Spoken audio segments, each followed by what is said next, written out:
안녕하세요. 백두산 금융연구소의 백두산입니다. 5월 17일 금요일 아침 9시 34분입니다. 미국과 유럽의 금융시장은 살짝 조정을 보였습니다. 물가지표에 환호했잖아요. 그죠? 물가지표에 환호를 하면서 주식이 크게 올랐었고, 금리가 크게 떨어졌었고, 달러가 크게 떨어졌었습니다. 여기에 대한 조정이 조금 어젯밤에 나타난 겁니다. 주식이 찔끔 떨어졌고요. 금리가 찔끔 올랐고, 달러가 찔끔 올라간 겁니다. 그러나 대세에는 지장이 없다. 여전히 시장은 굉장히 낙관적입니다. 주식은 더 올라갈 수 있다라고 보는 게 맞고, 달러는 더 떨어진다, 금리는 더 떨어진다라고 보는 게 아직 합리적인 관점입니다. 이게 정석이에요. 아직까지는요. 그렇기 때문에 지금 상황에서 대응은 뭐냐, 뭐가 정석이냐? 당연히 주식은 눌림시 매수, 금리와 달러는 반등시 매도 전략이 정석이겠죠. 금리와 달러는 더 떨어질 거야, 주식은 더 올라갈 거야에 맞게 대응하는 게 지금은 정석이라는 겁니다. 만약에 여기서 조금이라도 좀 이상한 신호가 좀 감지가 되려면은 이제 무엇이 나타나야 되냐? 조금 이상한 신호. 야, 이거 지난번에 물가지표 때문에 며칠 전에 이거 막 주식이 폭등했던 거, 금리가 떨어졌던 거, 달러가 떨어졌던 거, 이거 속임수 아니야? 이런 의문이 제기가 되려면 이제 무슨 일이 일어나야 되냐면은 최소한 5일선을 기준으로 보시면 좋을 것 같습니다. 잘 올라가던 주식이 5일선을 깨버려요. 5일선을 깨는 하락이 나타나요. 이러면은 야, 이거는 조금 좀 아니지 라는 생각을 할 수 있을 겁니다. 떨어지던 금리가 다시 5일선을 회복하면 이건 아니지. 떨어지던 달러가 다시 5일선을 회복하면은 그러면은 조금 다시 진지한 의문을 제기할 수 있을지 모르겠습니다. 그런데 아직까지 5일선은 멀기만 합니다. 주식시장에서도 그렇고 금리에서도 그렇고 달러에서도 그렇고 아직까지 이 5일선은 굉장히 멉니다. 그리고 지금 상황 변동성이 굉장히 큽니다. 전반적으로 변동성이 크다라 말씀드렸죠. 그러면서 어제 말씀드린 게 지금 금융시장 전반적으로 지난 10년간 어떤 평상시에 움직이던 그런 변동성이 있고, 최근 이제 2020년 3월 달에 코로나 이후로 최근에 금융시장에 그 특징이 있다고요. 최근은 이제 고변동성, 이때는 평상시에 저변동성, 빅스가 12에서 대략적으로 얼마 정도까지 답답한 구간, 빅스의 움직임도 찔끔찔끔.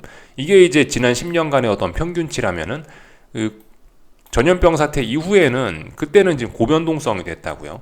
또 그리고 지금의 이런 움직임들도 굉장히 좀 격렬합니다. 그렇기 때문에 사실 저의 어떤 기본적인 시나리오는 말씀드렸다시피 증시는 이제 올라가기로 일단 방향성은 마음을 먹었다라고 봐야 된다. 그렇다면 어떻게 올라갈 것이냐? 그냥 차분히 올라가는 게 아니고 고변동성의 일상화 말씀드려서 최근 몇 년 동안에, 물론 이게 역사적인 평균은 아닙니다. 지금 이상한 거죠. 장기적인 역사로 봤을 때 지금 이상한 건데, 아무튼 근데 요즘은 이게 일상화가 되어 있고 지금 기술적인 움직임도 이런 걸 뒷받침합니다. 지금 올라가기로 마음 먹는다면 주식은 급등하는 모습으로, 평상시에 비하면 지난 10년간에 비하면 급등하는 모습으로 올라갈 가능성이 있다. 또 그리고 금리와 달러는 비교적 급락하는 패턴을 보일 가능성이 좀 있어 보인다. 금리와 달러는 약간 예외적일 수 있을지 모르겠습니다. 근데 어쨌든 주식시장은 지금 올라가기로 마음을 먹으면은 지금 현재 마음을 먹은 것 같아 보이고, 올라간다라고 한다면은 앞으로 일단 느릿한 상승보다는 느긋느긋한 상승보다는 급등을 이어갈 가능성을 일단 좀 높게 보고 있죠. 나스닥인데 보시다시피 변동성이 엄청나게 큰 거라고요. 예전에 코로나 전에 있던 구간 짜글짜글 하잖아요. 근데 여긴 쫙쫙쫙쫙 뭐가 펴져 있습니다. 그만큼 변동성이 커다라는 거고, 지금 여기서부터 여기까지 올랐다가 상승 탄력이 둔화됐다가 조정이 나왔어요. 가격 조정이 나왔습니다. 기간 조정이 아니고. 그리고 지금 이 가격 조정에서 회복하는 모습을 보시면은 굉장히 빨리 회복하고 있어요. 떨어졌던 기간보다 떨어졌던 기간 정도 만에 지금 다시 거의 그죠?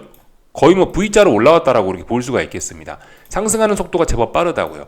그러니까 어떤 과거의 움직임을 토대로, 과거에 일했던 움직임을 토대로 해서 앞으로의 움직임을 전망하는 그런 기술적인 분석에 따르면은 계속해서 이런 식으로 좀 급하게 올라갈 가능성. 예전에 이렇게 탄력이 둔화돼서 찔끔찔끔 올랐던 이런 게 아니고, 이제는 급하게 오를 가능성을 좀 높게 염두를 해둬야 된다라는 겁니다. 그런데도 불구하고 여기서 이제 급하게 오르지 못하면은 오히려 이제 조금 좀 이상하다 싶은 수도 있죠. 그죠? 오히려 여기서 느리게 오르면 이제 다이버전스니 또 그런 걸 또 우려해야 될지도 모르겠습니다. 하여튼 좀 급하게 오를 수 있다라는 거를 좀 생각을 해 두셔야 되겠고요. 하여튼 뭐 아직까지 낙관론 어마어마하죠. 그래서 지금 시장은 이제 굉장히 또 불타오르고 있고 약간 좀 투기성까지 좀 가미가 돼가지고 지금 잘 올라가고 있는 그런 모습입니다. 어젯밤에 이런 움직임들은 전반적으로 그냥 시장의 투기성 이걸로도 그냥 뭐 충분히 설명이 가능하고요. 물론 이런 시장의 투기성을 약간이나마 설명할 수 있는 핑계가 되는 재료들이 등장을 하긴 했는데 뭐 솔직히 그런 지표들은 뭐 모르고 넘어가도 그런 핑계들은 모르고 넘어가도 뭐 특별히 대세의 지장은 없다라고 보여집니다. 굳이 알고 넘어가자면은 뭐 이런 일들이 있었어요. 미국 수입 물가가 발표가 됐는데 이게 예상을 좀 많이 뛰어넘었습니다. 그래서 금리가 뭐 조금 어떻게 움직였고 그렇기 때문에 뭐 주식시장이 조금 움직였다라고 볼 수 있긴 해요. 근데 아시다시피 뭐 수입 물가가 뭐 중요한 게 아니긴 하죠. 이미 지지난 중가에 지난 중가에 튼튼한 고용 시장 확인했고 그리고 당장 뭐 어젯밤이었는데 이틀 전 밤이라 표현해야 되나 수요일 밤에 그 물가지표 봤잖아요. 안정적인 물가지표 보고 안심을 해버렸잖아요. 그런데 지금 와서 뭐 물가지표가 뭐 조금 예상을 상회한다라고 해서 이게 지금 뭔 큰 충격을 미치겠냐고요. 이런 건 별로 아니죠, 그죠? FOMC도 봤는데, 고용지표도 봤는데, 물가지표도 봤는데, 지금 감히 뭐 수입 물가 정도 이런 지표가 예상을 좀 상회했다. 별로 시장에 충격을 미칠 일은 없어 보입니다. 다만 이제 많이 올랐던 시장에 이런 것들은 조금 조정의 빌미를 주기는 적합했겠죠. 참고적으로 알고만 넘어가자고요. 그리고 뭐 여러 가지 뭐 연은 총재들이 나와서 아직까지는 그래도 조금 더 조심해야 된다라는 그런 매파적인 반응을 했는데 이것도 뭐 사실 시장이 우호적인 이야기는 아니죠. 이게 시장에 영향을 크게 미쳤을 리는 없지만은 뭐 굳이 뭐 시장의 움직임을 설명하기에는 뭐 이런 재료들을 갖다 붙일 수는 있다. 그냥 이 정도로 일단 보고 넘어가시면 좋을 것 같습니다. 하여튼 그래서 특별한 일 없었던 가운데 뭐 다우 지수는 뭐 장중 4만 선을 돌파해가지고 여기 사진 보시면 행복해 보이는 이런 사진 보이시죠? 지금 이런 분위기가 이어지고 있다라는 겁니다. 전반적인 이야기를 좀 드려봤고요. 뭐 기술적인 이야기는 사실 뭐 특별히 할 게 없어가지고 뭐 이쯤에서 사실 뭐 미국 큰 앞으로 뭐 전망이라든가 뭐 시장을 봐야 되는 뭐 어떤 그런 큰 전반적인 그런 이야기를 조금만 좀 해볼까 하는데요. 일단 지금 상황 정리를 간단하게 좀 해볼까 하는데 일단은 지금 그저 연준은 금리 인하 계획을 일단 가지고 있는 것으로 일단 보이긴 합니다. 시장은 이제 2번 올해 금리 인하를 예상을 하고 있고요. 9월달이 그 시작이라고 대부분 보고 있고 또 그리고 아마 12월쯤에 또 한 번 또 한 번 하지 않을까라고 이렇게 예상을 하고 있습니다. 올해 2번 금리 인하 할 거야. 시작은 9월 그리고 또 한 번은 12월이 되지 않을까라고 시장 참가자들이 일단 보편적인 예상을 하고 있습니다. 연내 금리 인하 기대감 요거 때문에 지금 시장이 이제 어젯밤이 아니고 수요일날 밤에 들썩들썩한 거죠. 이거 덕분에 신고가 랠리가 이어지고 있고 그런 겁니다. 근데 유로존은 더해요. 유로존은 이보다 더 많습니다. 뭐 3번 금리 인하 이야기를 하고 있고 6월 달에 금리 인하를 시작할 수 있다. 당장.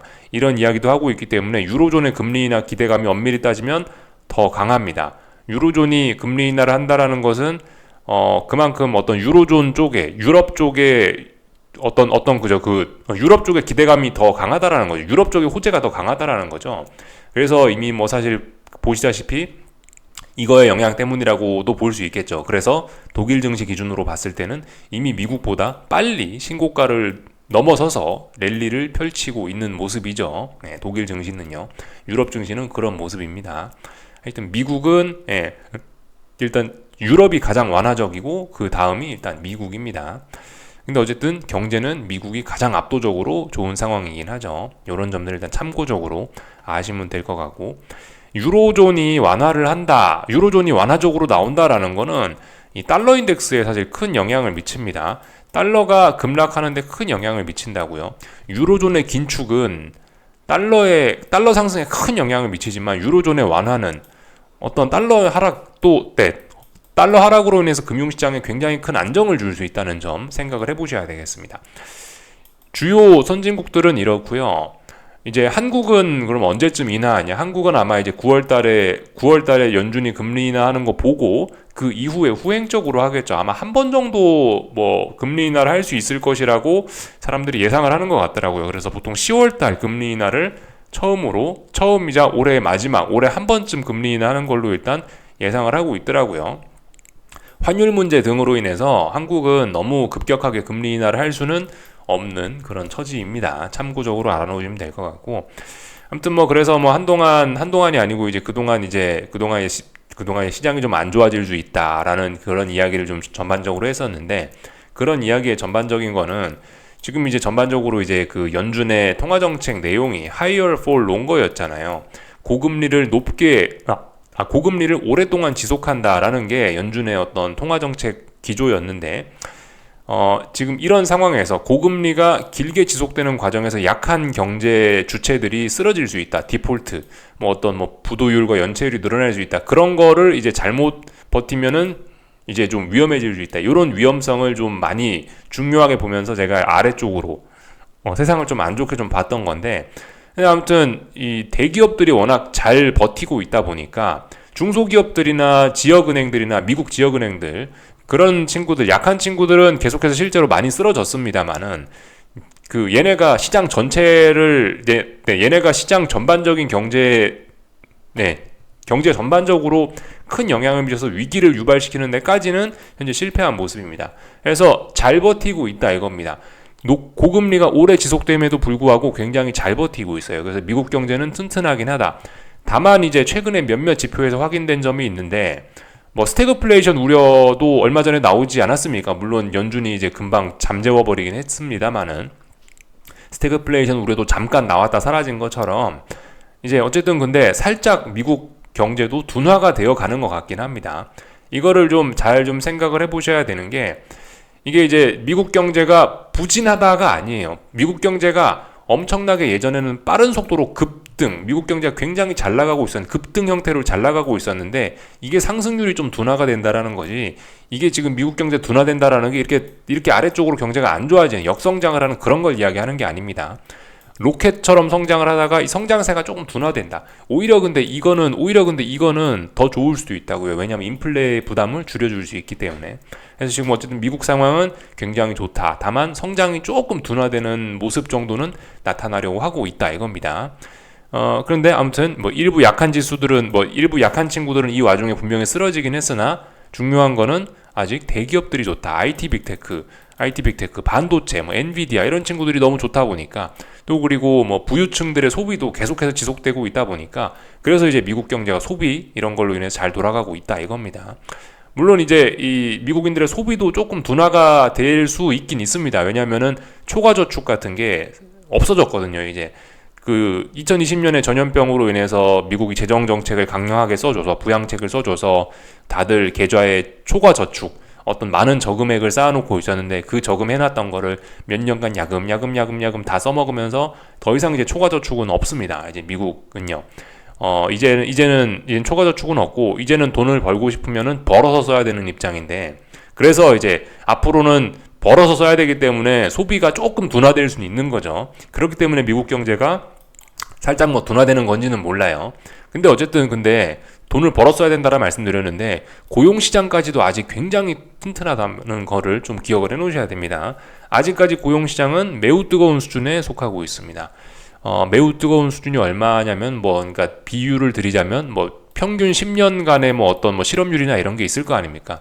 최근에 실업률이 좀 높아져 봐야 아직도 평균 10년보다 못 미칩니다. 그러니까 지금 굉장히 미국 경제는 아직까지 좋은 거예요. 아직도 고용시장은 굉장히 뜨거운 그런 구간에 있다라고도 볼 수가 있겠습니다. 하여튼 그래서 미국 경제는 이 고금리를 오랫동안 매우 잘 버텨낸 셈이 됩니다. 물론 중간에 지역은행들 문제가 터지고 또 연체율과 부도율이 늘어나고 초과 저축이 없어지고 이런 중간에 잡음들이 있었긴 했지만은 굉장히 잘 버티고 있다라는 겁니다. 그래서 어떤 경제 위기 징후나 이런 게 없어져 버린 거예요. 금융시장도 어제부터 본격적으로 그래서 이런 위험이 없다라는 걸 일단 반영을 해버린 겁니다. 이런 점을 좀 일단 기억을 좀 해 놓으셔야 되겠고, 다만 이제 약간의 변수가 생길 수 있는 점들이 있긴 있습니다. 지금은 말씀드렸다시피 모든 게 너무 좋아요, 그죠? 모든 게 낙관적이고 모든 게 좋고 미국 경제도 뜨겁지도 차갑지도 않은 게 너무나 좋고 모든 게 좋은데, 다만 이제 여기서 조금 이제 우리가 몇몇 잠재적인 폭탄, 그죠? 대놓고 나와 있는, 지금 노출되어 있는 악재가 아니고 잠재적으로 잘못될 수 있는 문제라고 한다면 한 두 가지 정도가 있을 수 있습니다. 좀 전에 고용시장 말씀드렸는데, 이 실업률이 최근에 조금 높아지고 있긴 해요. 일부 주들에서는 실업률이 좀 제법 빨리 치솟는 주들도 있긴 있습니다. 그래서 이제 그런 실업률과 관련해 갖고 좀 주의해야 될 부분이 있어요. 샴룰, 삼룰이라고 말씀드리는 게 있죠. SAHM 룰이라고 해서 실업률이 어느 정도 이상 뭐 높아지게 되면 이제 폭발적으로 실업률이 증가하는 경기 침체가 유발되는 게 지금까지 100%의 확률로 진행이 됐었는데 이거에 부합할 날이 뭐 그렇게 멀지는 않아 보입니다. 실업률이 어떤 이유에선지 모르죠. 근데 이제 어떤 이유에선지 모르겠지만 실업률이 갑자기 이제 한번 훅 올라오면서 이게 어떤 뭐 큰 위기를 초래할 가능성 정도, 잠재적인 가능성 이런 거를 우리가 좀 주목은 해야 될 필요가 있다. 알고는 넘어가자라는 정도로 말씀드리는 거고요. 그리고 또 하나 주의할 점이 있다면 이제 미국 경제 이런 거와는 별개로 해서 이제 유동성 측면에서 좀 주의해야 될 점이 있긴 있습니다. 이제 RRP가 이제 고갈이 돼요. 한동안 뭐 재무부의 채권 발행을 크게 도와줬던 뭐 이런 RRP 기억하시죠? 연준의 계좌에 있는 RRP 영래포라고 표현하는데 영래포가 지금 이제 거의 다 소진이 되어 가고 있습니다. 물론 예전부터 빨리 소진된다라고 이야기는 해드리고 있었는데 아무튼 지금까지 오랫동안 잘 버티긴 했는데요. 이게 뭐 전문가들에 따라서는 뭐 6월쯤에 이제 고갈될 수 있다라는 이야기를 하는 사람들도 있습니다. 그래서 만약에 이제 RRP가 고갈될 경우에는 무슨 일이 생기냐? 이제 연준에 있는 그 지급준비금, 그러니까 실제 시중에서 유동성이 빨리게 됩니다. 그래서 이런 점들은 조금 6월달 이후에는 조금 RRP가 고갈된 이후에는 조금 우리가 좀 지금 유동성만으로 지금 거의 뭐 유동성의 힘으로 주식시장이 많이 올라왔기 때문에 유동성이 조금 좀 이제 조건이 안 좋아지는 6월달 이후에는 또 살짝 이런 부분을 좀 경계해야 될 필요는 있다라는 거예요. 그러니까 기억하시죠? 이 4월 달에 분위기 굉장히 안 좋았잖아요. 4월 달에 가격 조정 나왔잖아요. 증시 가격 조정 나왔던 게 재무부에서, 그러니까 미국 정부에서 세금 엄청나게 많이 걷어가면서 유동성에 빨려갖고 증시가 흔들린 것도 분명히 충분히 있다고요. 그런 것도 한 몫을 한다고요. 물론 여러 가지 이유가 있었겠지만. 근데 6월 달에도 뭐 그런 일은 아니지만 그 정도 급의 일이 혹시나 생길 가능성 정도 있다. 아직은 아닙니다만은 그럴 가능성 정도 있다. 그래서 RRP 계좌를 좀 잘 보자라는 겁니다. 근데 어쨌든 이거는 연준이 이미 예상을 하고 있는 거기 때문에 QT 속도 조절을 통해서 지금 이제 이거를 컨트롤을 하려고 하고 있습니다. 이게 아무런 문제를 일으키지 않게 QT 속도 조절, 그런 게 그래서 지난 FOMC 회의에서 이야기가 나온 거예요. 그래서 사실 이게 큰 문제가 될 가능성은 다소 좀 낮긴 합니다. 참고적으로 좀 알아놓으시면 좋을 것 같고요. 이제 마지막으로 좀 한 가지만 좀 더 이야기를 하자면은 장기금리 관련된 이야기인데, 장기금리라면 뭐 10년물 금리 뭐 아니면은 뭐 30년물 금리 뭐 이런 거와 관련된 이야기인데, 미국 재무부의 10년물 국채금리는 이제 사실상 이제 시중금리라고 봐도 큰 문제가 없습니다. 시중금리 그죠? 이게 지금 시중의 금리라고 봐도 무방한데, 연준의 생각은 아마 그럴 거예요. 앞으로 금리 인하할 거니까 10년물 국채금리가 낮아지는 게 당연하지, 이렇게 볼까요? 이렇게 보지는 않을 거라는 겁니다. 연준의 생각은 어쨌든 아직까지 인플레이션이 높다라고 하고 있잖아요. 어젯밤에도 사람들 나와가지고 아직 연준이 원하는 수준이 아니라 하고 있잖아요. 그러니까 어쨌든 고금리에 대한 부담을 인식하기 때문에 금리 인하 할 거야라고 이야기는 하고 있는데, 그렇다라고 해서 시중의 금리가 너무 급격히 떨어지는 것을 원하지는 않는다 이겁니다. 인플레에 대한 우려가 조금은 있기 때문에. 그래서 어쨌든 이 10년물 국채금리에 대한 연준의 생각은 어느 정도 좀 박스권 정도를 좀 원하지 않을까 싶은 생각이 좀 있긴 있어요. 여기서 10년물 금리가 너무 많이 떨어져 버리면 지나치게 또 시장이 또 완화적으로 변해버리면서 또다시 인플레이션의 망령이 살아날 수 있겠죠. 근데 여기서 이제 적당한 수준으로 얘가 박스권 정도 유지를 해준다면은 분명히 기준금리 정책 혹은 뭐 QT 정책 뭐 이런 거하고는 이런 거에 더해서 얘도 어느 정도 제약적으로 좀 유지가 된다라고 한다면은 분명히 어떤 어떤 인플레와의 싸움에 계속해서 좀 도움이 될 수 있습니다. 그래서 일단은 뭐 연준은 뭐 그렇게 10년물 금리가 지금 확 떨어지는 거를 원하지는 않을 수 있다. 그래서 뭐 이와 관련해 갖고 지금 뭐 QT 속도 조절을 한다 뭐 어쩌고 저쩌고 하면서 연준이 지금 시행을 하고 있는 게 이 단기물 금리를 좀 많이 단기물 채권 양을 좀 뭐 늘리고 있다던가 이런 걸 하고 있거든요. 지금 연준이 하고 있는 게, 이런 거의 목적은 이제 10년물 금리를 이제 적당히 이제 박스권으로 묶어두기 위한, 10년물 금리를 너무 아래쪽으로 보내지 않기 위한, 10년물 금리가 너무 아래쪽으로 막 떨어지는 것을 막기 위한 그런 생각이 일부 이런 조치에 끼어 있다. 그래서 이제 이런 짓들을 하는 거다라고 보시면 될 것 같아요. 최근에 연준은 그죠? 그 대차 대조표에서 장기물 채권의 비중을 줄이고 싶어 합니다. 그래서 단기물 채권의 비중을 찔끔찔끔 늘리고 있는데 이런 점들이 10년 금리의 아래쪽으로 뚫고 가는 것을 막아주고 있는 점이죠. 그래서 어쨌든 뭐 금리가 뭐 그렇게 뭐 크게 확 떨어지기도 조금 좀 어려운 그런 상황이 아닐까라고 일단 좀 생각이 들긴 듭니다. 전반적인 내용들 일단 쭉 다 말씀을 드려봤고, 이런 와중에 이제 우리가 잠재적으로 생각해야 되는 건 요 두 가지 정도라 말씀드렸습니다. 샴룰, 고용시장의 깜짝 어떤 변화, 아니면 RRP 잔고 고갈 이후에 나타날 수 있는 유동성의 변화, 이 정도를 우리가 잠재적으로 좀 주목을 해야 된다는 거고, 이제 뭐 특별한 막재는 없는데 이제 이 와중에 중간중간에 이제 뭐 계속해서 어떤 지표 발표가 있을 거 아닙니까? 앞으로도 고용 지표는 발표될 거고 앞으로도 물가 지표는 발표되겠죠. 한 번씩 지표가 발표되는 와중에 이제 여기서 이제 삐끗하면은 한 번씩 금리가 치솟고 한 번씩 주식시장이 빠질 수는 있긴 있을 겁니다. 근데 얘네가 너무나 심각한 그런 것만 아니면은 일단은 기본적으로 증시나 일단 기본적으로 낙관론은 유지될 가능성이 높긴 높을 것이다라고 일단 그렇게 보긴 봅니다.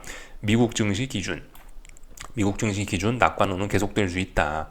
어쨌든 금리는 계속해서 떨어지려고 그럴 거고 달러는 계속해서 떨어지려고 그럴 거고 증시는 계속해서 올라가려고 그럴 것이다. 앞으로 이런 지표들 혹은 FOMC 회의 등등 이런 걸 확인을 할 건데 여기서 특별한 이야기만 없으면 낙관론은 계속 유지될 가능성이 있다. 그래서 만약에 어떤 변화가 생길 거면은 얘네 어떤 특별한 일이 생겨야 가능하지 않을까라는 생각입니다. 지금 어떤 이런 낙관론을 꺾기 위한 어떤 핑계가 어떤 그런 명분이 생겨야 이제 뭔가 그죠? 뭔가 시장의 변화가 생길 수 있겠죠. 참 지금 1, 2번만 말씀드렸는데 뭐 굳이 하나 더 하자면은 지금 시장의 어떤 금리나 기대가 두 번인데 이게 이제 지금 여기서 이제 이 기대가 조금 더 깨지면 예를 들어 뭐 첫 금리 인하가 더 미뤄지거나 아니면 금리 인하가 올해 한 번으로 줄여진다거나 이런 식으로 이제 컨센서스에 변화가 나타나면은 이것 또한 새로운 재료로서 인식되면서 충격을 줄 수 있겠죠. 한 세 가지 생각할 수 있겠네요. 그죠? 고용시장의 깜짝 머시기, RRP 고갈, 또 그리고 어떤 금리 인하 기대감이 여기서 더 추가적으로 밀리는 것, 이런 것들이 좀 잠재적인 어떤 위험 요소라고 볼 수가 있겠습니다. 어쨌든 아직까지는 좀 전반적으로 위쪽으로 낙관적으로 이렇게 보시는 게 맞지 않겠냐. 그래서 전반적인 뭐 전략에 관련된 이야기를 일단 드려봤습니다. 하여튼 그래서 뭐 신고가를 쓰고 있는 미국 뭐 이런 거 딱히 뭐 기술적으로 드릴 이야기가 없는 상황입니다. 다만 근데 이제 한국 증시는 아직까지 그죠? 막 계속 낙관적으로만 보기에는 어쨌든 아직까지는 어딘가 넘지는 못했으니까 미국하고 분명히 한국 증시는 상황이 다른 거니까요. 그렇기 때문에 일단은 저는 한국 증시는 일단 조금 더 일단 싸움은 지속을 해 나가 보려고 합니다. 아직까지는요. 아직까지 어떤 결론을 완벽하게 확 아직까지 확 내고 뭐 그런 것은 아닙니다. 조금만 더 뭐 확인을 해봅시다. 뭐 대략적으로 뭐 그런 생각을 좀 가지고 있습니다. 아직까지는요. 그래서 어젯밤에 있었던 일들 좀 간단하게 보자면은 어젯밤엔 분위기가 조정이라 안 좋았다. 그래서 하락 종목 수가 조금 많았다 이거고요. 하락했으니까 뭐 종목들이 좀 안 좋았을 거고 뭐 그랬습니다. 그래서 뭐 다른 거 특별히 드릴 이야기는 없고요. 이 정도 그냥 가볍게 그림만 좀 보면 될 것 같고, 유럽 증시가 조금 좀 많이 빠지긴 하더라고요. 유럽 증시가 독일 증시인데 조금 많이 빠졌습니다. 뭐 그럼에도 불구하고 뭐 그렇게 큰 의미는 없습니다. 어쨌든 이 위에 몇 거래일 정도 지금 저항이 좀 확인이 되고 있긴 있으나 금리와 달러가 안정적인 상황에서 얘가 조정이 크게 나오기라고 기대하기는 좀 어려울 수 있죠. 지금 유럽 증시가 조정이 나오고 있는 거는 지난번에 정고점을 돌파한 척 했기 때문에 여기에 대한 피로감이 이제 여기서 지금 나오는 겁니다. 엄청나게 지금 강한 게 뭐냐면 이 정고점을 돌파한 척 했는데 정고점에 지금 터치도 안 했잖아요. 이렇게 올라왔으면 보통 일이 한 번은 터치하고 다시 올라가는 게 정상 보편적인 일인데 여기 이 라인에 지금 터치도 안 하고 요만큼 아직 확인 안 한 구간이 있잖아요. 터치도 안 하고 지금 올라가고 있다는 것 자체가 일단 유럽 증시는 굉장히 강하다라는 겁니다. 어떤 위험 신호는 보이지는 않습니다. 반등시 매도 전략 뭐 일단 그런 이야기는 못 하겠습니다. 지금 상황에서는요. 고점이 의미 있게 높아져 버렸기 때문에 그잖아요. 지금 제가 몇 달간 이야기했던 게 고점과 고점, 저점과 저점이 낮아지는 걸 확인해야 된다는 말씀드렸는데 몇 달간 기다렸는데 고점이 낮아질 수도 있었는데 여기서 고점이 높아졌으니 또 기회가 또 얼마나 혹시나 온다 하더라도 그런 기회가 얼마나 많이 미뤄졌겠어요. 그죠? 그러니까 당분간은 일단은 뭐 특별히 할 말이 없는 뭐 그런 구간이 된 것으로 일단 보입니다. 일단 다 봤고요.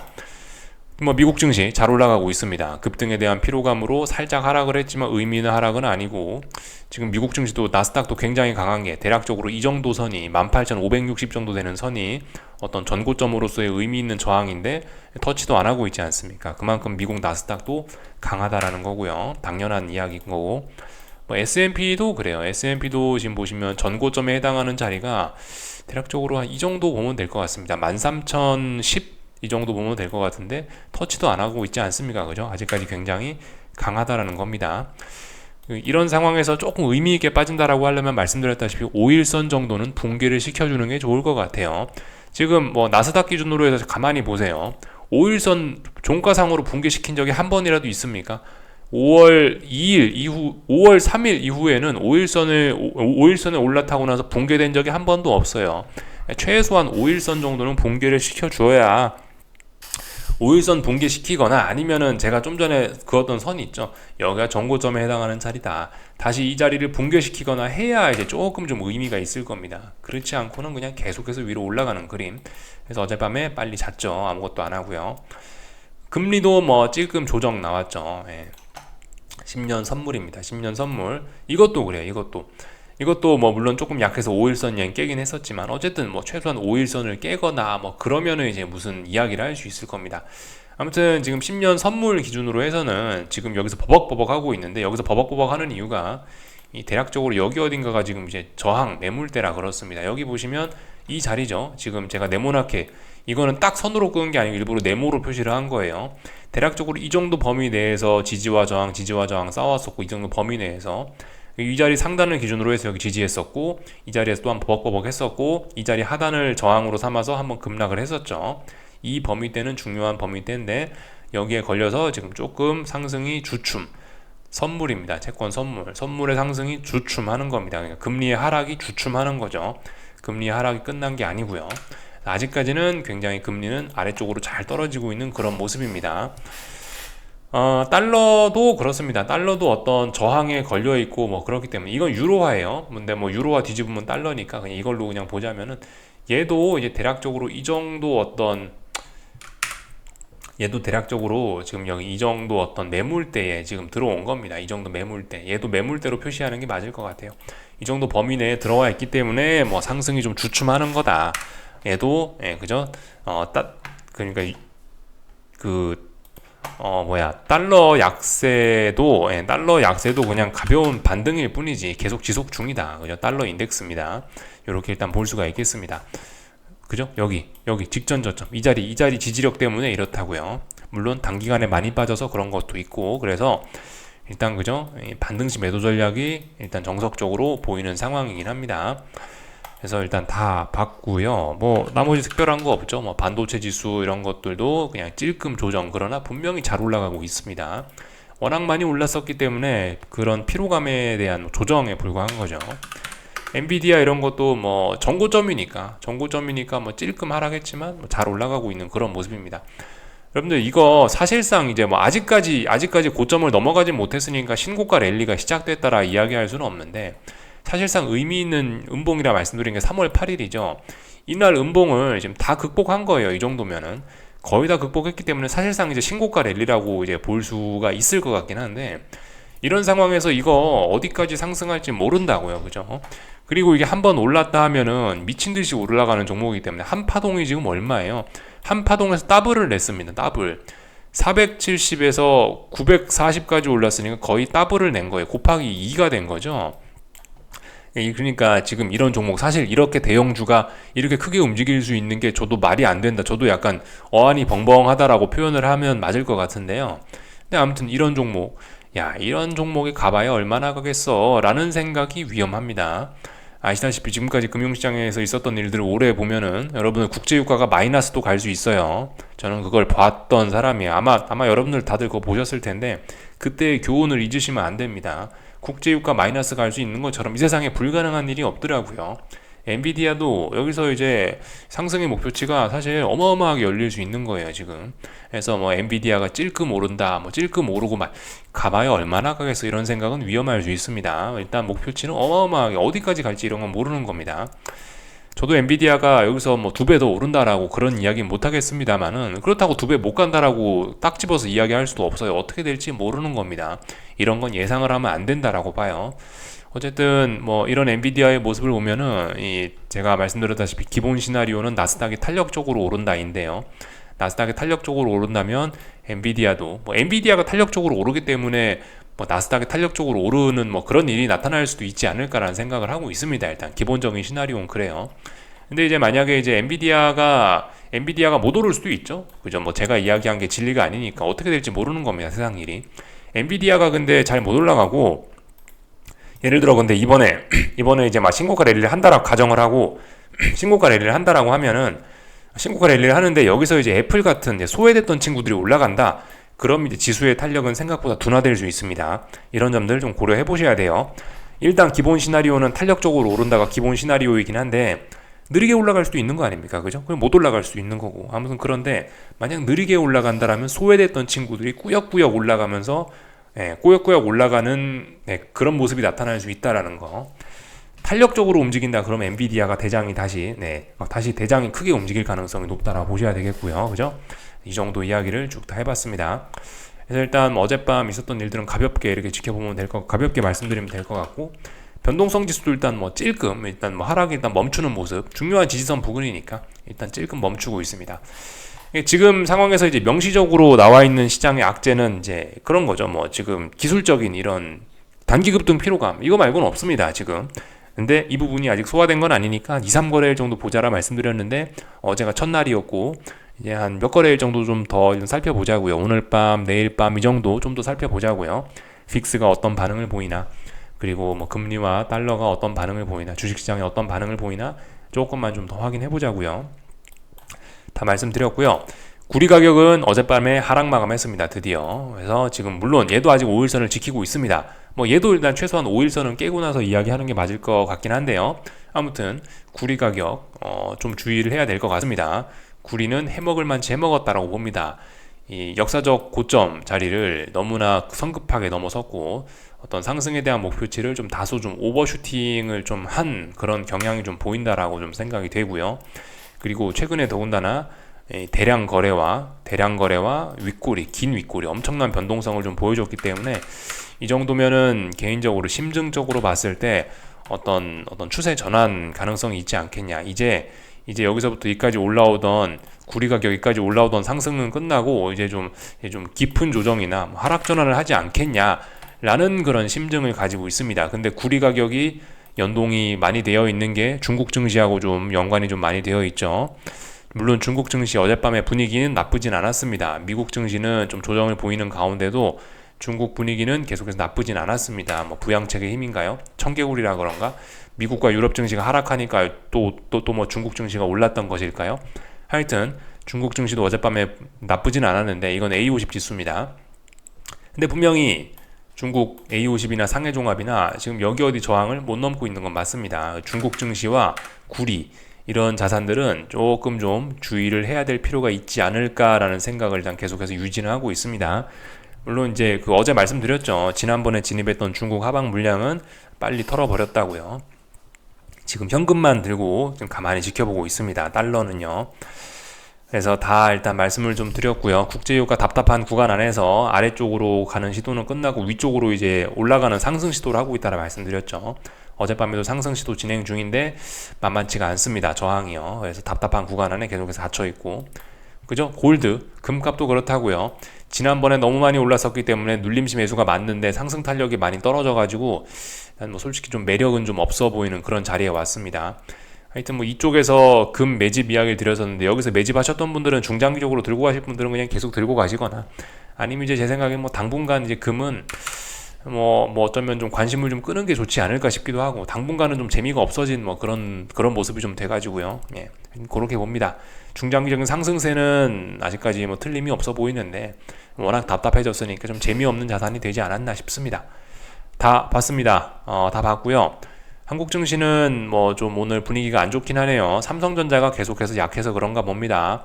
삼성전자가 약하고 삼성전자가 약한 대신에 이제 다른 종목들이 조금 받쳐주고 있어서 시장이 뭐 그럭저럭 버티는 모습이긴 한 것 같아요.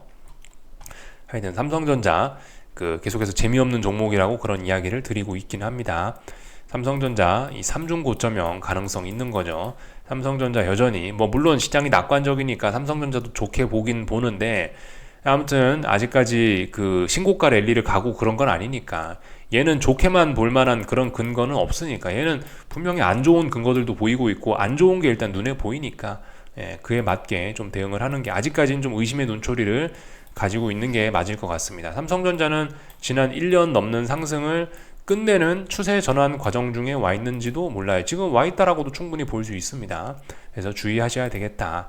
삼성전자가 비리비리하니까 코스피가 비리비리하구나 라는 생각을 좀 해보셔야 될 것 같고, 지금 어쨌든 여전히 시장이 굉장히 낙관적이라서 이제 뭐 어떤 하방 이야기를 솔직히 뭐 잘은 못하겠습니다. 솔직히 뭐 잘은 못하겠습니다. 근데 일단은 저는 기존 보유자고 수익을 깔고 있으니까 일단 계속해서 들고는 간다라는 말씀드리고 있습니다. 전고점에 대한 부담이 있는지 조금 많이 내려오고 있습니다. 이쯤 되면은 어제 상승했던 게 좀 오버슈팅이 아니었나 싶은 생각 좀 들긴 드는데요. 어쨌든 근데 지금 자리에서 중요한 게 뭐냐, 선물 370 이 자리, 그러니까 5월 7일 급등했던 이 양봉이 중요한 양봉입니다. 이 양봉의 시가, 이 양봉이 붕괴가 돼야지 뭐 그래야 아래쪽으로 이야기를 할 수 있어요. 지금은 이 위쪽 300, 그러니까 이날 5월 7일 양봉의 시가가 370.75인데 이 자리 위에 있으면은 결국 시장은 엄청 강한 거예요. 아직까지 370.75 이거 위에 있으면은 강한 영역, 이거 밑으로 깨지면 이제서야 좀 의심할 수 있는 그런 영역에 들어서게 됩니다. 그래서 일단 이런 점들 좀 생각해 보셔야 되겠습니다. 그래서 아직까지는 저는 일단 뭐 관망이라고 일단 말씀을 드릴게요. 여기서 아래쪽으로 보자라고 이야기도 못 드리겠고, 그렇다고 주식 사자, 아직까지 한국 증시는 여기 넘어가지 못했는데 주식 사자라는 이야기 할 수 있나? 삼성전자도 비실비실 하는데 아직까지 그런 이야기도 못 하겠고요. 그런 상황입니다. 그래서 일단 좀 관망, 여기는 답답한 구간이니까요. 여기서 봐가면서 얘가 넘어갈 것 같으면 이제 위로 주식 사자라는 이야기를 할 수 있을지 모르겠는데, 아직까지 답답한 구간 안에서 붕괴될지 올라갈지도 모르니까 일단 답답하니까 저는 일단 가만히 있겠습니다. 그리고 코스닥은 답답한 구간 안에서 일단 답답한 구간 안에서 나름 재미를 주고 있는데, 그래봐야 답답한 구간입니다. 오늘 지지력을 테스트했는데요. 일단 그래도 나름 얘는 단기적으로 이렇게 하방이 조금 계속해서 좀 우세했나 보네요. 그죠? 기존에 위에서 하방 진입하셨던 분들 오늘 같은 날 비중 축소하는 게 제 생각엔 지금은 이게 정석이라고 봅니다. 이 정도면 정석이라 이야기할 수 있어요. 왜냐하면 이 전저점, 여기가 중요한 지지력인데 여기 있는 지지선까지 오늘 장중에 지금 3% 가까이 빠지면서 훅 이 자리에 순간적으로 터치했기 때문에 이런 자리에선 보통 이제 하방 물량을 이제 청산하는 게 맞다라고 보긴 봅니다. 지금 시장이 워낙 낙관적이라 코스닥이 계속해서 더 빠진다라고 주장하기도 사실 지금 조금 좀 껄끄러운 상황이 좀 돼서 일단 그죠. 코스닥은 제 생각에 당분간 일단 이야기를 안 하는 게 맞지 않겠나 싶습니다. 어제도 이런 이야기 하긴 했죠. 그죠? 코스닥은 지금 애매한 자리에 와가지고 이제 위로 올라가는 것도 메리트가 좀 떨어지고, 세상이 낙관적이니 얘만 지 혼자, 물론 하락엔자 목표치로 보면은 지금 굉장히 많이 빠질 수도 있긴 있는데, 세상이 낙관적이니 여기서 바닥 찍고 올라갈 가능성도 있으니 뭐 특별히 뭐 이야기를 잘 못하겠는 그런 상황이긴 합니다. 그래서 일단 코스닥은 뭐 이래저래 좀 재미가 없는 그런 구간 안에 온 것 같습니다. 차라리 이 자리를 붕괴시키고 나면, 전저점을 붕괴시키고 나면은 강하게 아래로 볼 수 있는 근거가 더 추가적으로 열리는 거죠. 근데 지금은 답답한 구간, 지금은 하방 들고 계셨던 분들이 비중 축소하시면서 이제 코스닥 쪽은 현금 비중이나 확보하는 게 적당하지 않겠냐 싶습니다.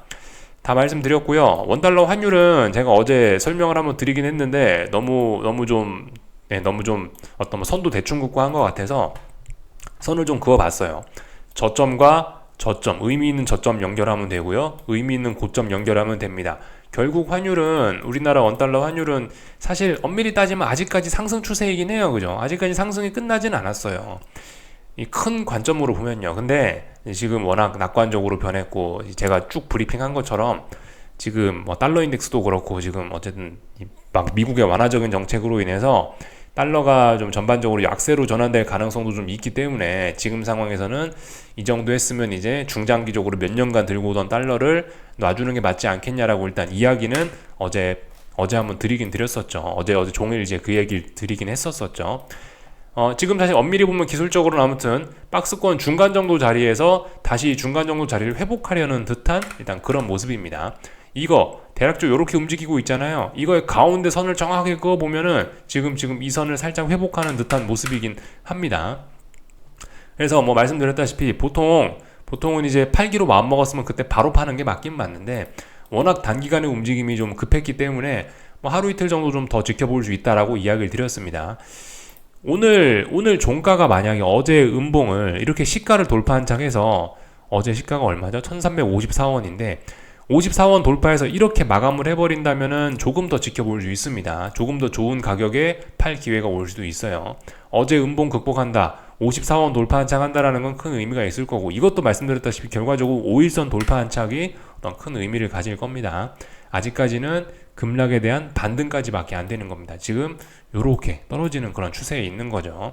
얘가 그래서 엔간히 올라봐야 그렇게 큰 의미는 아직까지는 없습니다. 그래서 일단 워낙 낙관적이기 때문에 이제 슬슬 이제 달러는 놓아주는 것을 좀 고민을 하는 때가 아니냐라고 일단 이렇게 좀 말씀을 좀 드려보고 있습니다. 다행히 이제 오늘 이렇게 반등이 좀 올라와주고 있으니 뭐 조금이라도 좀 나은 가격에 뭐 청산을 할 수 있는 기회가 오고 있는 것 같은데, 잘 보셨다가 오늘 이런 식으로 마감하면 내일까지 좀 더 봐도 됩니다. 그렇게 하다가 이제 5일선 안착해주면 또 어떻게 돼? 그렇게 되면 또 계속해서 또 들고 가는 거고요. 하여튼 2, 3거래일 정도, 그 정도는 일단 확인할 수 있다 이겁니다. 여기까지 하겠습니다. 궁금한 거 리플 남겨주시고요. 오늘 저녁에 뵙도록 하겠습니다. 여기서 마치겠습니다.